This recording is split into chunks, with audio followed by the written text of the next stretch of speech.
Hey guys, welcome back. So guess what? You won't believe it, it's been so long.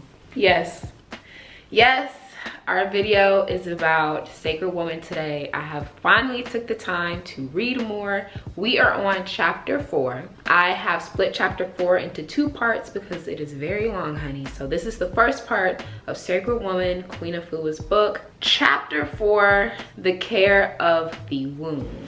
I have my little notebook over here, child. Yes, I took notes, as you should. I hope that while you are reading Sacred Woman, you also have a notebook where you are taking notes in different chapters, because this book is no joke. It is a textbook. So it's imperative that you are able to write down in which chapters and which sections of the book, things that really resonated with you that you want to keep and hold on to and use on your own personal journey, so you won't have to always just flip back through the pages or forget where you read something that you really enjoyed. So get yourself a notebook if you haven't gotten yourself a notebook. I would say that the overall theme or energy surrounding this specific chapter is exactly what the title is, taking care of the womb. Many of the suggestions and wisdom or knowledge that she might give to you might actually shock you and surprise you. Getting to know your womb on a different level, how to take care of her, but ultimately just basically the foods that you should be eating for your womb and what you should not be eating for your womb, and how to start that journey and how to remove and cleanse everything that you've been eating up until now that may have been contributing to your womb not being in a healthy state. Getting right into it, I wrote down here in my notes, Queen Afua's care initially began healing families, but shifted to her focus on womb health. And the first quote that I want to share with you guys is here. You could transform your whole body temple by healing just one part of your body. So I highlighted this particular quote in this book because this is something that I have also found on my journey of healing and taking care of my womb, that for a woman, your womb, the condition of your womb, the importance and the significance of it, for it to be an organ in your body, that one single organ can let you know and notify you about the overall general well-being of your health. So after Queen Afua's own personal journey of going from healing families to focusing more on womb health, she says that what grew out of my work is the concept that there is a non-violent approach to womb wellness.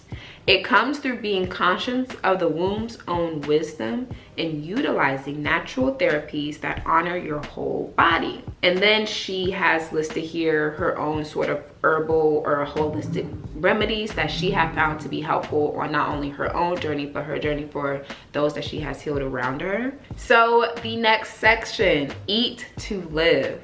So here in this section, she lets it be known that basically there are foods that you consume that does one of two things: either contributes to the wellness and well-being of your womb, or continue to the downfall and unhealthiness of your womb. And there is a conscious, intentional decision, a choice need to be made by you to determine which foods you're going to pick for your body to be well and whole. Some examples that she has listed here, it says mango, papaya, coconut water, ginger, sorrel, honeydew, celery, parsnip, and cucumber, plus all the many of greens make our womb supreme. And I also want to share this part with you too, because whenever I share like quotes that I read out of the book, that's because it resonated with me. So these are things that I want to share. It says, "And heal thyself for womb and longevity.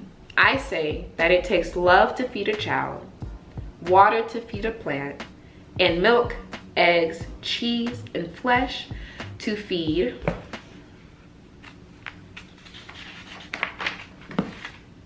a tumor. What this means is that we have control of the destiny of our wellness. When we, as women, participate the principles of eat to live rather than live to eat, then we will eat ourselves into good health." I do appreciate her sort of comparisons to different lively things that needs consumption of something to live, like water for plants, love for a child. But if you want tumors in your system, then eat what you've been eating, which is eggs and dairy and milk and flesh. Now, when she first started referring to meat as flesh, it disturbed me a little bit. I'm not gonna even lie, because why would you call it that? Now, I am a meat eater. I eat meat, okay? Well, now recently on my journey, I have been having a lot of restraint, a lot of self-discipline, and limiting the amount of meat that I am eating, because I do want to see how it makes an impact on my cycles. I just want to see. I want to see what it's talking about, what the veggie girlies are talking about, because maybe my body does not need as much meat as I'm consuming. But also, like, girl, why you gotta call it flesh? Flesh? You calling me a flesh eater? It just sounds, it sounds nasty. That's what it does. I will never refer to meat as flesh, because ew. Ew. Okay? Ew. And this is how she closes out this chapter. You will see how the rest of your life changes when your womb changes. Your attitudes will change, how you look at men, how you look at your children, how you look at your work, how you look at your life, and you will begin to truly comprehend just how much is held inside your womb and how her state affects everything in your life. The next section here, she titled The Sacred Womb Wellness Approach. So we get into 2 different activities, the womb wellness affirmations, the sacred ancient mirror. There is an exercise down below that will give you a guide on how to use your mirror that you adorn and beautify, for you to take a look at your kitty down below. And I want to read this part because it stuck out to me, it resonated, so I want to share. Hold on. So after you have adorned and beautified your own mirror for your sacred womb, she says this: now pull your dress up to your waist, or take off your slacks and remove your underpants. Slowly spread your legs wide and place your sacred mirror between your thighs, looking inward. Take a long, deep, meditative look at the entrance of your womb. When you're ready, breathe deeply and gently separate the lips of your gateway to see further into your sacred garden. I said, Queen of Afua, getting real sensual over here, girl. Miss Lady. But I was into it. I said, I need to find me a mirror to adorn and beautify, because I like this activity. You know, I like her comfort and her ability to let it be known, like, as women, we are very sensual, feminine, beautiful sort of energy. I don't really want to use the word sexual, so I'm going to use sensual. But women have a lot of sensual energy, and I feel like sometimes in society, and maybe that might just be in the Western society that I live in, women are so over-sexualized that society tries to dumb that down, or say that it's not okay to be a woman, it's not okay to be feminine, it's not okay to act in that manner, or because you're acting in that manner, then you deserve these negative sort of actions or negative things that may come to you, because that's how you want to be. But I appreciate Queen Afua's ability to vocalize, like, it's okay for you to be sensual in this moment with yourself, because we are sensual creatures, and that's okay. Embrace it, embrace it. And I am appreciative of this moment, and that's why I really wanted to share it. And I also enjoy the fact that after you've gone through this exercise of using your mirror to take a closer look at your womb, to hear her words that she is speaking to you, you thank her, you give thanks to her. You show her respect, because she deserves respect, she deserves gratitude, and you're going to be the first one to give that to her. And that's something that I enjoyed about this section as well. So no, you're just not going to open her up and play with her and take a look at her or anything. You're going to be appreciative of the fact that you even had the honor to take a look inside of her, to touch her, to feel her. Yeah. That's what I'm talking about. Show her some love, show her some respect. So as we continue on into this section, the next section titled here is the female reproductive system. And here she just goes over the parts of your female area. Some of the titles include the reproductive organs. She goes over sexually transmitted diseases, reproductive system disorders, pregnancy health, menopause things. And it's just a full-on section of the different sort of well-known diseases or issues that may be associated with the womb and what it means. Moving on, we then move to the womb wellness profile. I will show you guys the chart here, and in this chart she wants you to track your cycle, and this is something that you should be doing already. You should have a womb journal. Whenever your cycle comes, you should be writing down your symptoms, your experience beforehand, during, and after, just so you can have like a logging of what your body is experiencing. It's just something that you should be doing on a regular, but I do appreciate how she breaks it down here. Maybe my next cycle I will do my own tracking and share that with you guys, but I do like this womb wellness profile that she has laid out for us. And then at the end of tracking your cycles, you're supposed to tally up the different scores, and you want to strive for a lower score. So it'd be ideal for your cycle to be at the number 0. That means that you have excellent. That means that you have excellent womb wellness, but the higher your score means that the higher your womb is at a state of not being healthy. So I do appreciate the womb wellness profile that she has here for us. So right after the womb wellness profile, we get into the next section titled Deep Healing Requires Deep Commitment. And again, this is a reminder to you that in order to have achieved womb wellness, a healthy womb, it does take a commitment. It does take intentions and time and energy and a transformation of your entire lifestyle, of your entire existence, for you to achieve this optimum sort of womb wellness that you are seeking and desiring. It will take a serious commitment and disciplined effort to regain maximum womb wellness. And that is the truth. I am happy that she continuously reminds us, okay? I feel like in every single chapter, on every single page, she is telling you like, look, this is work, okay? This is a lot of work, a lot of dedication, but it's necessary. And yeah, I guess we continue to need the reminders, because even reading this book, like reading the text, taking the time to do so, just this sort of remembering my entire reality of what I know of how to take care of my body and take care of my wellness, in order to instill myself with new sort of knowledge and wisdom of how to take care of my body, is even challenging mentally in itself. So yeah, here again, she's definitely telling you, you better stay committed, because it's a commitment. And here it also says, joining a sacred womb circle for support and feedback is also highly recommended. And that's what this book club is here for.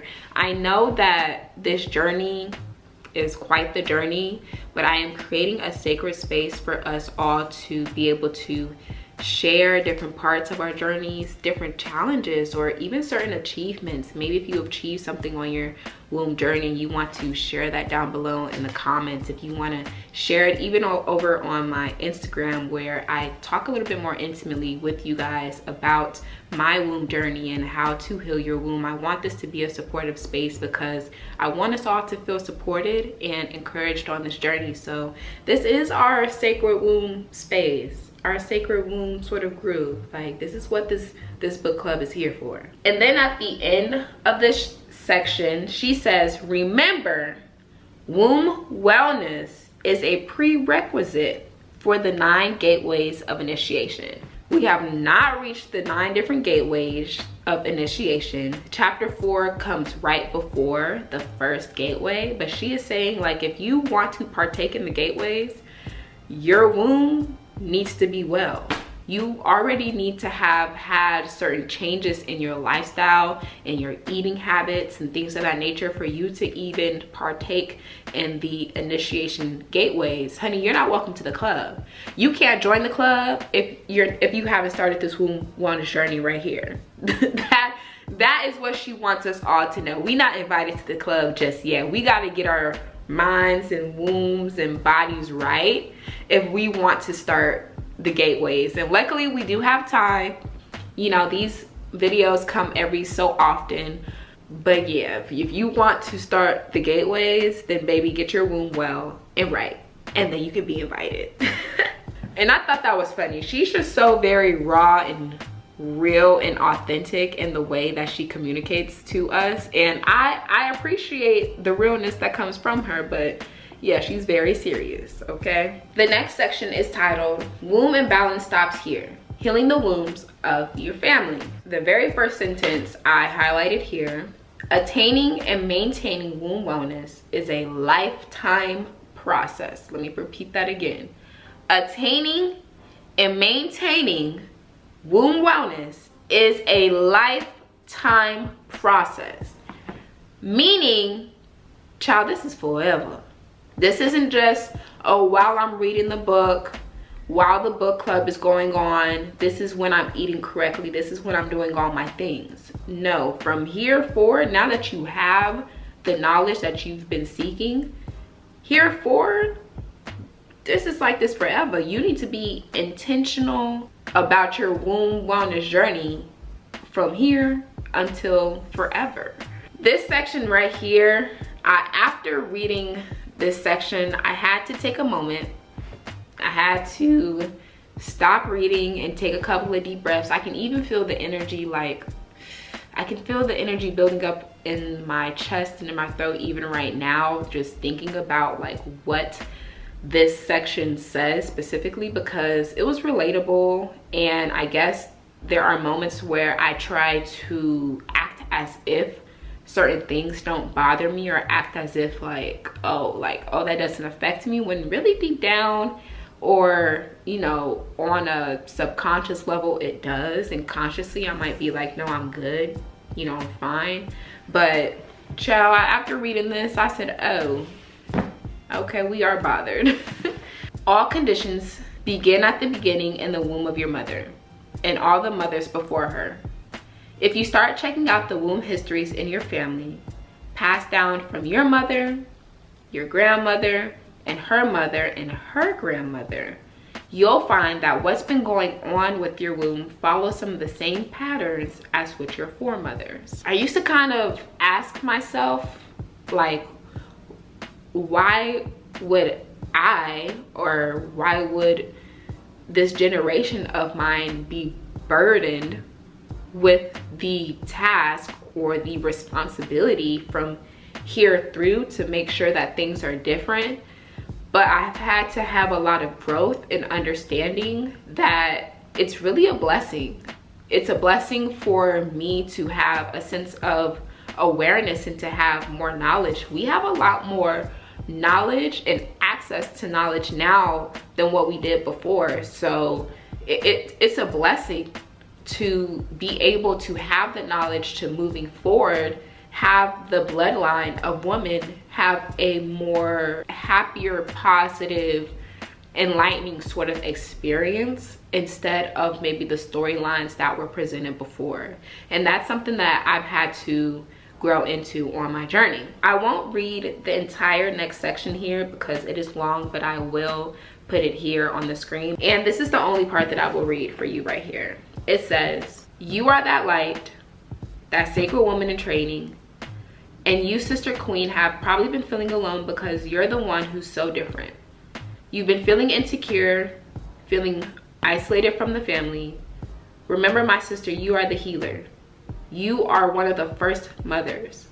You are the one who's going to show them another possibility, another way. You are the one of the medicine woman the whole planet has been waiting for you to remember, to bring forth the earth wisdom once more." And in this section, I won't say that I am an outcast of my family, because I do have some family members that are very supportive in the more progressive ways in which I am choosing to live my life and shed a lot of light and enlighten those who have come before me. I do have a lot of supportive, loving family members in that, but there are some family members who aren't as open and willing to the change that is necessary in the movement of healing generations moving forward.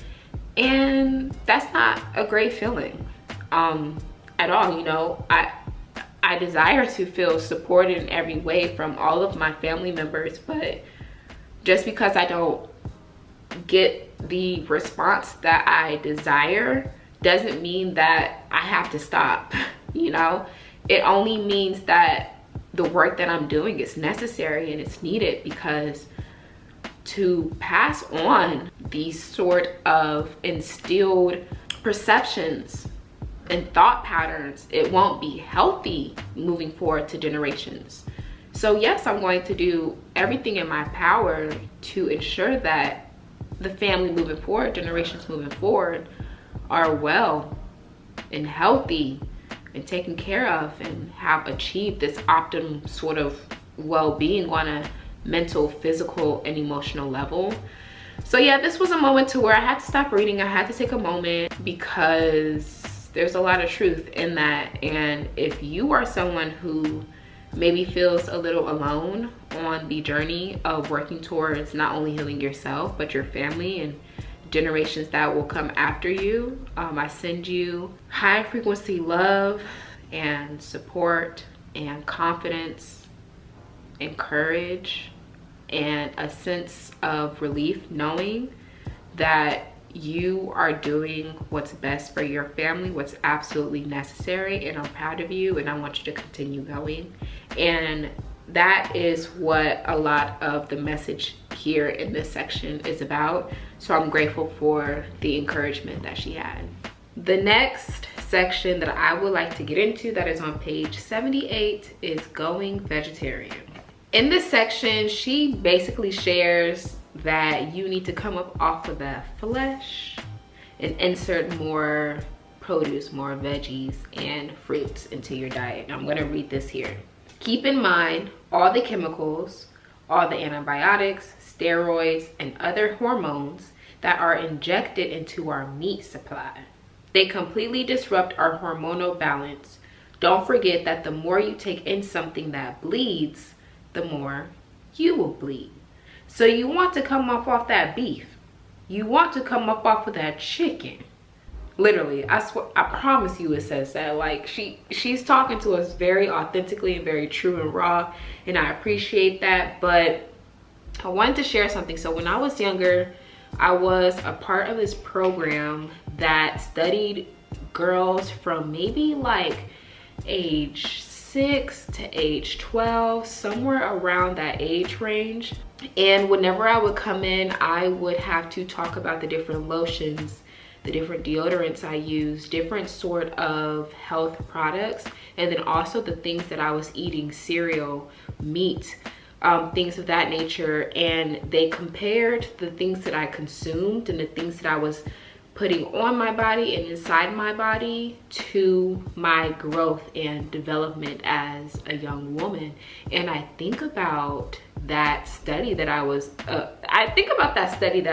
in a lot. I guess it was always in alignment for me to have this sort of health motive or this alignment when it came to women's bodies and health and healing and things of that nature. Like, I was a part of the study when I was younger, but it did make me think about, like, in that study it talked about, like, say if I just so happened to be a candidate that ate a whole lot more chicken than another candidate. Well, they pump our chickens with hormones and all different types of things, so I could have developed maybe at a faster or quicker rate than a young girl who had not been receiving additional hormones to her system. Like, this is, it's crazy, but the things that they put in our meat and our food, it does wildly disrupt the natural sort of flow or balance or growth within our bodies. But what I didn't know, what I did not correlate, is the more you eat things that bleed, the more you bleed. Is that true? Because that's nasty. That's nasty. The way that she decides to word this information is just so nasty to me. Talking about flesh. If you eat stuff that bleeds, child, you're gonna bleed more.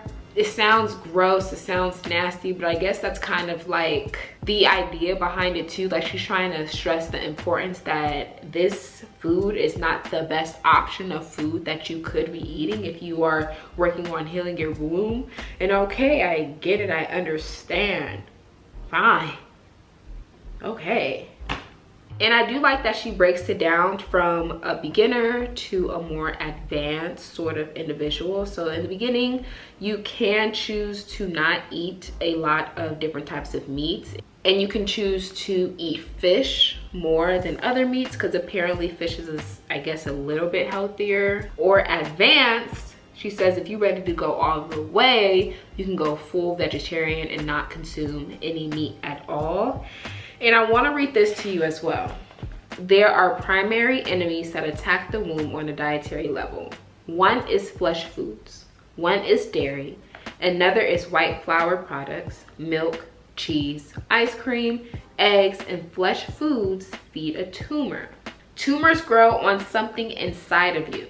They don't come out of the air. When you add all the intense emotions you're feeling, anger, pain, frustration, to meat, dairy, and white flour foods, you're giving your tumor a banquet. All the items that she listed here, I feel are things that as Americans, I live here in America, as Americans, we consume on a daily. It's a part of our everyday sort of routine. There are advertisements talking about how you need to drink milk.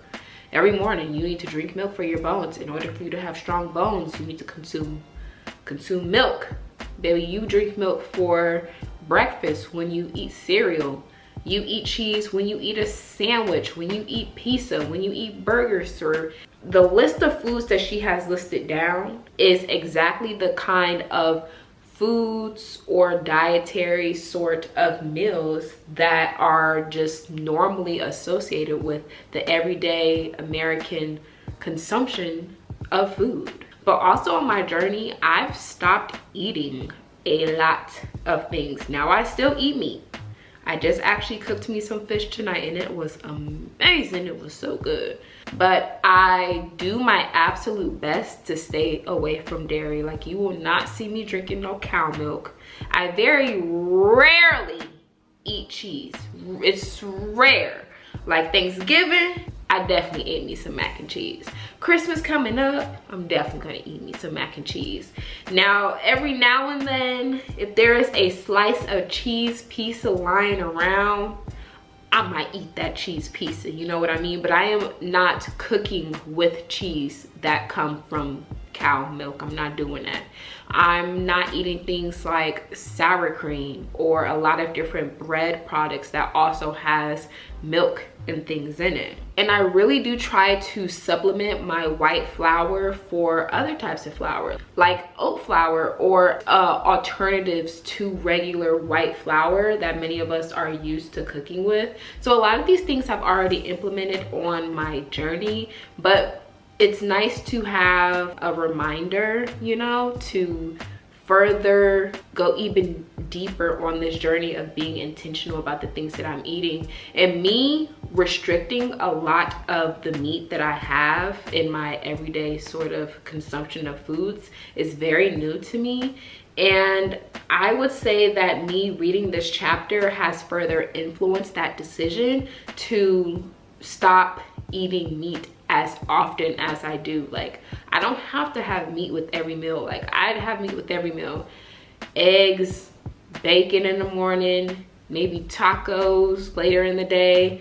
At nighttime, maybe I'm eating a burger or spaghetti with meat in it, things of that nature. And I'm looking for alternatives, not as a way to completely like change the regular meals that I eat, but just in a way to where, like, okay, with my fish tonight, I also made stuffed bell peppers.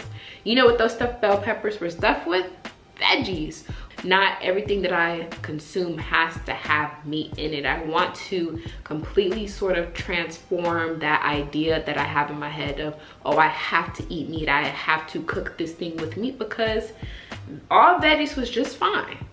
It was different for me, but you know, it still got the job done, and I still definitely had some fish on the side, so I was still eating my meat. The next section that I would like to talk about, it says the benefits of celibacy during womb renewal work.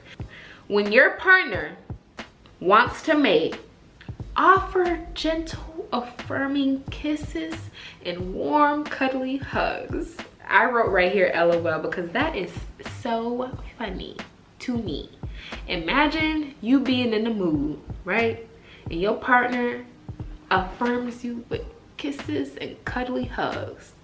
I don't want a hug. I don't want no kisses. I want what I want. And that's what I want.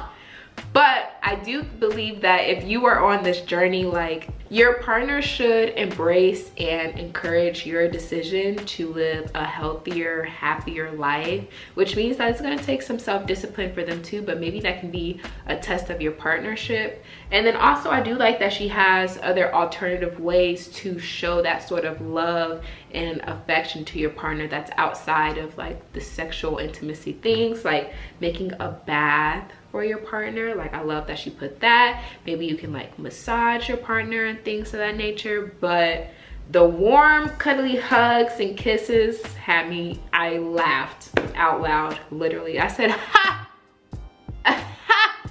Who wants to hear that when they're in the mood? The creator is an expression of femaleness as well as being an expression of maleness. And we have every right to anoint our sacred female space. How could it not be sacred when women create all life? The whole world comes from our womb. Baby, the whole world comes from my... What are you talking about? What do you mean? And then the last quote that I want to share with you from this section, it says, wow, my menses just came discreetly. It didn't come as an irritant. It didn't call me out and make me tighten up 3 or 2 days before. That's not who you truly are. The pain, the tightening, the fear. Womb work is not based on the attitude that you're going to do all this hard labor. Rather, it's based on a loving experience, on self-love.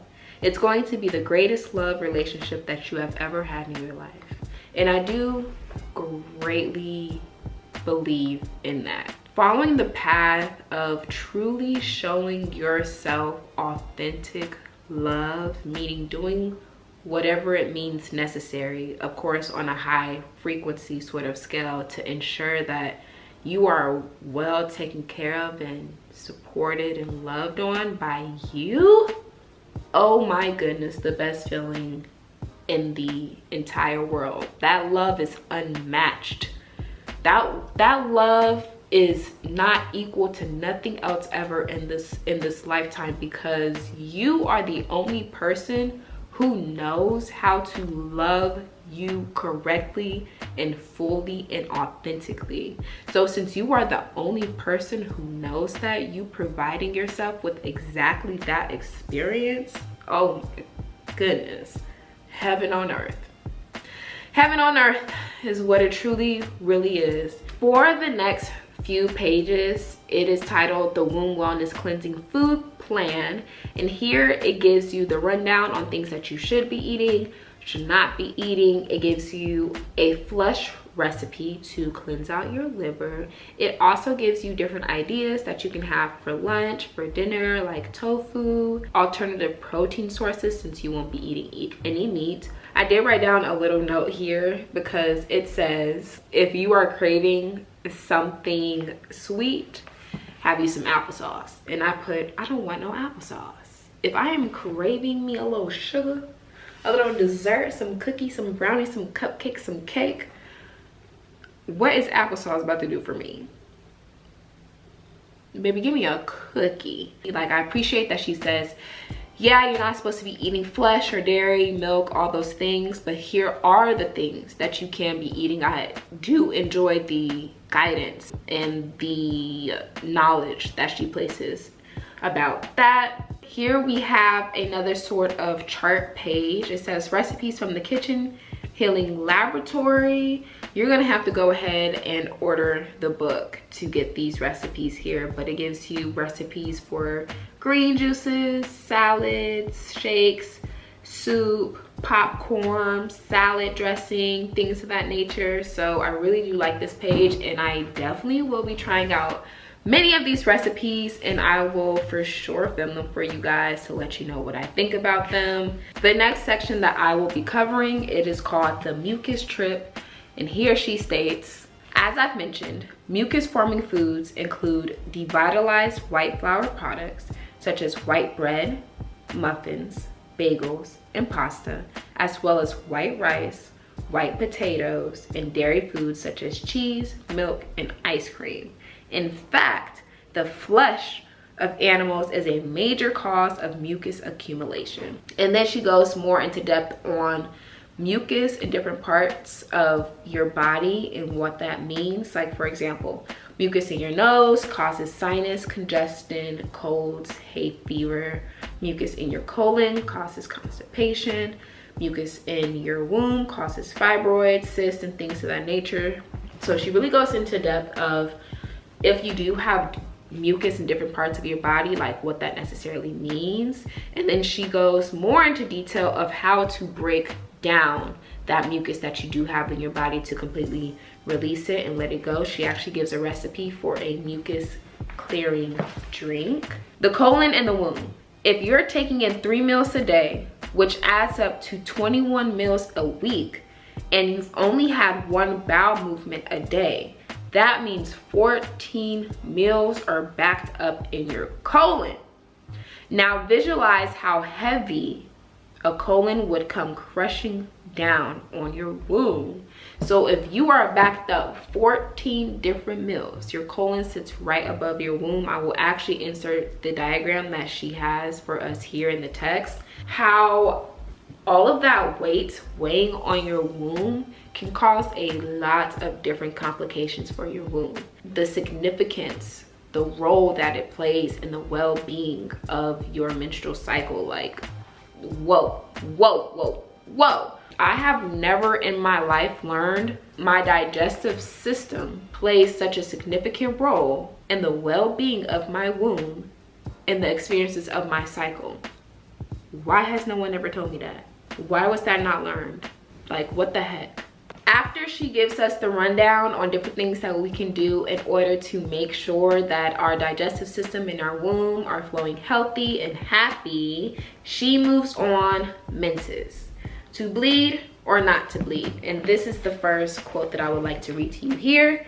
It says, "A woman's menstrual period is a very sacred time, for this is when a woman is most spiritually in tune and most sensitive to her surroundings. She is more open and able to receive messages from the Most High Creator." And then down here, she stated, "Unlike the so-called normal woman who bleeds 4 or more days, coupled with excessive womb pain and the passing of blood clots." So she was basically saying, yes, women are very in tune and spiritually enlightened and more spiritually divine on your cycles. But if you're a woman who has an unhealthy womb, if you bleed more than 5 times a day, if you're experiencing pain and cramps and just having a terrible time on your cycle, well, sis, you regular degular. You're normal. You're average. Baby, spiritually attuned where? Because not there. I said, I feel offended. You calling me regular degular? What you saying that I'm not spiritually in tune, spiritually enlightened on my cycle because what? I don't bleed 0 to 3 times a day and have a healthy, happy womb. Don't even know when my cycle comes. It just comes and I don't even realize it because that's how blissful it is. I'm regular degular since it's not like that. And yes, yeah, she said what she said and she meant what she meant, okay? For sure. Like, that is exactly what she means. And I get it. I can't even be mad at it, you know? I can't even be mad at it because I guess she's right.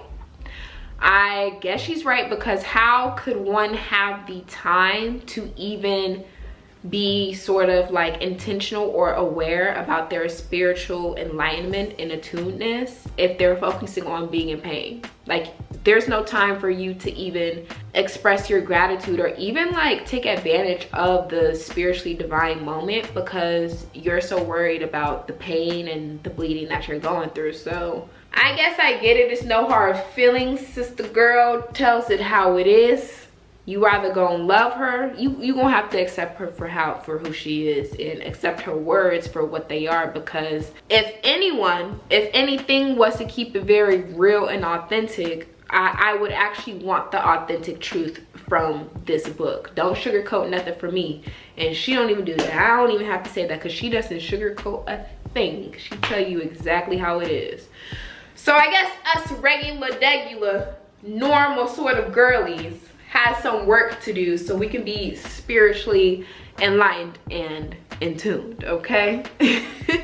And then the next section, it does talk about the breast, the girlies, the twins, but I thought that I would save that for part 2.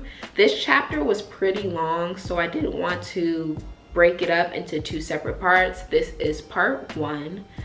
And I guess overall, if I had to just share my overall feelings about this chapter, the care of the womb, I would say that it's important. You know, it's important for me to learn more of how to care for my womb, the things that I should be consuming or not consuming for her. She did offer different recipes and things of that nature, alternatives. So I'm grateful for that. She also let it be known again that this is quite a journey, quite a commitment. And if you are willing and able to take on that journey and that challenge, that the benefits that you will reap from it will be not only healing for yourself, but healing for generations to come. So I would say that I appreciated the chapter for sure. I appreciated the encouragement, the enlightenment, the knowledge, the wisdom. I guess the most significant thing that I received from this first section of this chapter is to continue going forward. And even if not everyone's on board with a more progressive or enlightened way of taking care of our bodies or of our families of generations to come, that shouldn't be a discouragement, but an encouragement to continue going, because, you know, I am able to see the work that needs to be done. So overall, it was cool. It was great. I, again, appreciate the knowledge. I'm grateful to have had the courage and the discipline to even come back to the text to read it.